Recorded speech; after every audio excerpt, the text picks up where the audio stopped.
Glasses and lenses, are there differences? Does it matter? Why are some so crazy expensive and others really, really, really cheap? I'm going to talk about that and a little bit more today. Maybe a little bit more. Who knows what I'll wind up talking about? You guys know how I get. So the main thing today, we've talked about lens materials before, and I'll link that card up here, but there's a lot more to it than just what these are actually made out of that determines how they work for you and how you see out of them.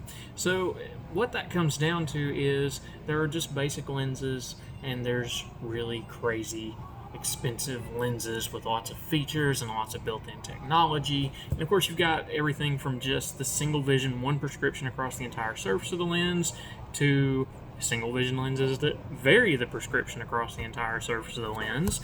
Now you've got anti-fatigue lenses. They add a little bit of bump of add power here down at the bottom just to relieve that strain when you're working out here, down here, right here, right here, to help with those sorts of things. And then of course there's a whole other slew of add-ons you can do to the lenses, but I want to focus on the core, kind of the main thing that makes up the glasses right here, what you pay the most for, not the add-on features beyond that, but how the prescription is actually put into the lenses.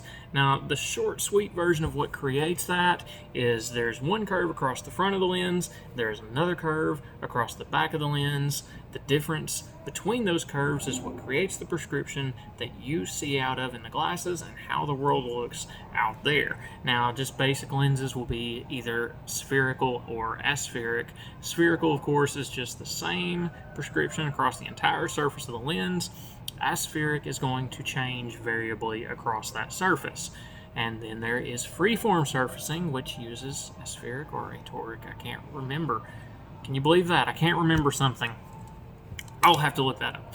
Now, the freeform lenses, what they do is there are additional measurements taken, or typically there's additional measurements taken, or there should be if you're doing a freeform lens. That's kind of the whole point. To where, say, your pupil is right here in the lens. That's the little thingy in your eye, the little black dot that the light goes through to the retina and it sends the image to the brain, and then depending on what your brain thinks about the images, how that goes. There's another little key for you. You see with this.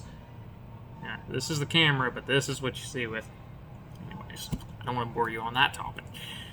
Okay, back to the lenses. So the freeform calculation is done from where your pupil is in the lens across the entire surface using a method called ray tracing. Essentially, they use an algorithm that theoretically calculates out how rays of light go through the lens from various angles and get to the retina inside the eye to determine how you see. So what that does, it calculates that prescription across the entire surface.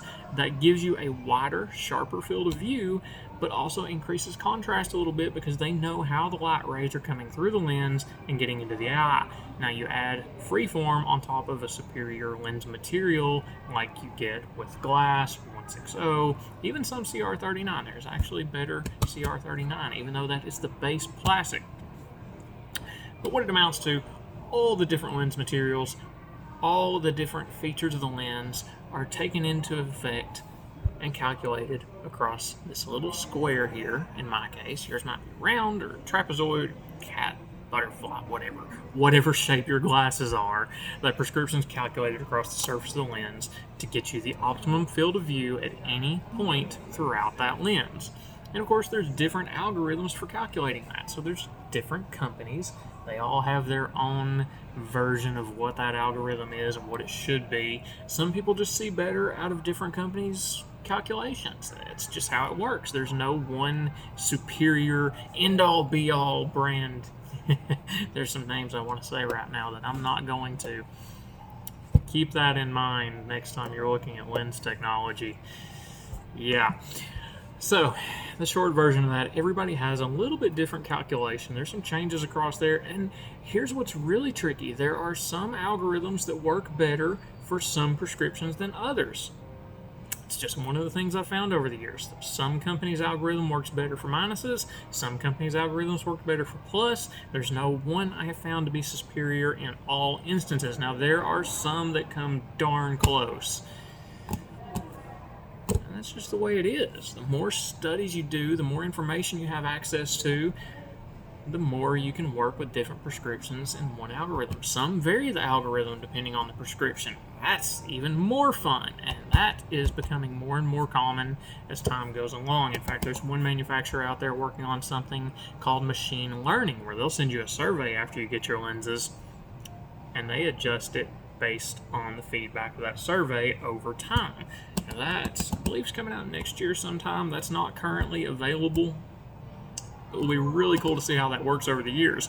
Effectively, it kind of pulls all the things a good optician knows about glasses into the lens design. So, like me, for instance, I've worked with a lot of people over the years and a lot of different prescriptions. I've seen how different lens manufacturers and lens designs work for different people doing different things and different prescriptions, and how they use them and what I can do to tweak and refine that lens in order to get the best performance for that person. That's what I do. That's what I'm here for. It's fun most of the time. When it's not, it's really not. But it's fun most of the time. So, of course, single vision lenses, there's not as much to it, but it does make a difference in acuity and comfort of vision more than anything else. Now, in progressive lenses, of course, there's way more variables there, because then you've got the whole channel of add power to control as you look from here to here, from distance to near. That's a whole other debate. Not going to get into that one, but I'll link to a video that gives you kind of a brief synopsis of some of the different types of progressives out there. We can get into that another time. I'll dive a little bit more into progressives in particular. Just going to focus on single vision, because I will jump off on a tangent, we'll all get lost, and all bad things will happen. Yeah. Where was I? Okay. Kidding. Now, once that prescription's been calculated out and put in the lenses, what that amounts to is, you can see this is Freeform Glass. And you can kind of see that as I move it across in front, aside from my big finger smudge right there from showing you where the pupil is in the lens. So you can see, you get kind of a little bit of a difference there. Now that lens isn't fair, but that one is actually spherical, but you can see that image shifts ever so slightly across the surface of that lens, and that's because even though this is a spherical lens on the right side for me, the prescription is not spherical all the way across the surface of the lens. That minimizes that little, in my case, pin cushioning. In your case, that might be barrel distortion, which blows it up and makes it look like a big circle. It's bad things that we don't like to happen, because it looks weird and it feels weird, and it distorts images, which we don't want distorted images, right? We want to see everything sharp and clear and the way it appears, and anything away from that's just not good. I think it's not good. It looks weird, feels weird. There are cases it's okay. More of the things I do, right? There's a lot that goes into this to make it work right. And I can bore you all day on that, and I darn well intend to by the time this channel is done. By the time I'm dead. I'll never stop doing this. It's fun.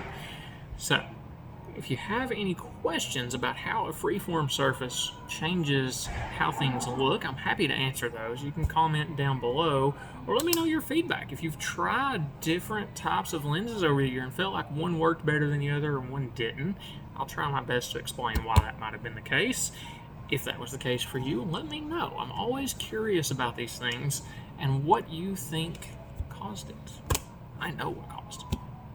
Maybe I know what caused it. Maybe I don't. There are some weird cases out there.